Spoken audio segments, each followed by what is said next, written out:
တိုးဦးကိုဘာအတွက်အသုံးပြုကြသလဲတိုးဦးဟာစွပ်ပြုတ်ပဲအသုံးပြုလို့ရမယ်လို့သင်ထင်နေပါသလားတိုးဦးဟာအသုံးပြုတတ်သူရဲ့လက်ထဲမှာအရန်တန်ဖို့ရှိတဲ့အရာတစ်ခုဖြစ်လို့လာပါတယ်ဒါတွေကတော့တရောကျိုးပြုလုပ်ဖို့အတွက်တိုးဦးတွေပဲဖြစ်ပါတယ်တရောကျိုးဖြစ်ဖို့ဆိုရင်တော့အစင်ပေါင်းများစွာပြုလုပ်ရပါတယ်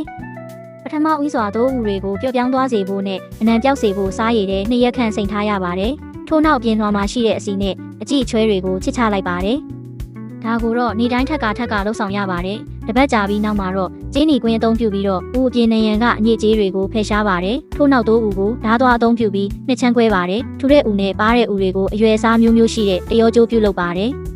နှစ်ချမ်းခွဲစုကျိုးပြတ်သွားတဲ့ဦးရှိခဲ့ရင်တော့ထုံးဆက်ပြီးတော့ပိုရှည်တဲ့ base guitar အတွက်ကျိုးပြုလုပ်ပါတယ်တိုးဦးတွေကို3ရက်ခန့်ဖြူအောင်ရောင်ချွတ်ရည်စိမ်ပြီးနောက်မှာတော့ဦးတွေကိုကြက်တဲ့ဆက်စီပိုးဆောင်ပြီးဖြင်းချင်းစွာလိမ်ပြီးကျစ်ပါတယ်ထို့နောက်ဦးတွေကိုအချောက်ခံစင်ပေါ်တင်ပြီးကျိုးတွေကိုတင်းနေအောင်လှည့်ကျက်လိုက်ပါတယ်ဘာကြောင့်လဲဆိုတော့အဆိုတက်လျော့သွားတဲ့အခါမှာကျိုးတွေဟာလျော့ရဲလာမှာဖြစ်လို့ပါပဲအလုပ်သမားတွေဟာကျိုးတွေကိုမြင်းမွေးနဲ့ရှေ့နောက်ဆွဲကချုံးမွေလာအောင်ပုတ်တိုက်ပါတယ်ထို့နောက်သူတို့ဟာတန်လွင်စီဆွတ်ထားတဲ့နွယ်ချိုပင်နဲ့ကျိုးတွေတောက်ပနေအောင်တစ်ခါထပ်ပြီးပုတ်တိုက်ပါတယ်